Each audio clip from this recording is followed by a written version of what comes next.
Hello guys, আপনাদের সামনে আমি এই মুহূর্তে টলিউডের সব থেকে বড় আপডেটটি তুলে ধরছি।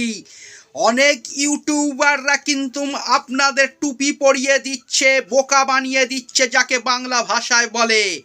তারা বলছে যে দেব এবং রাজ শুভশ্রীর মধ্যে একটা বড় নাকি বিবাদ চলছে, অর্থাৎ ঝগড়া চলছে। কিন্তু না বন্ধুরা, এটা আমি আগেও বলেছি, এখনও বলছি, দেব এবং রাজ আর শুভশ্রীর মধ্যে কিন্তু কোনো সমস্যা নেই। এই টোটাল সমস্যাটা তৈরি করেছে একদল ইউটিউবার।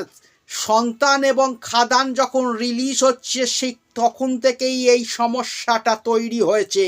আজকে আরও পরিষ্কার করে দিচ্ছি আপনাদের সামনে।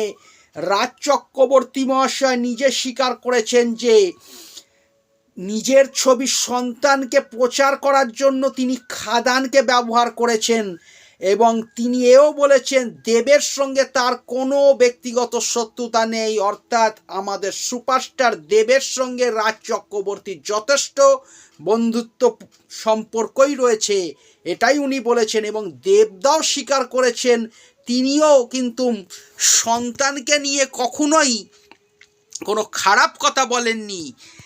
এই জন্য আমি একটা কথাই বলবো, ওই মিথ্যা যারা প্রচার করছে, যে সমস্ত ইউটিউবাররা নিজের ভিউজ বাড়ানোর জন্য চ্যানেলের, তাদের কথায় কান দেবেন না। সঠিক তথ্য পেতে আমার চ্যানেলটিকে সাবস্ক্রাইব করে রাখুন বন্ধুরা। এই রকম টলিউডের বিনোদনগুলি আপনারা সঠিক আপডেট পাবেন।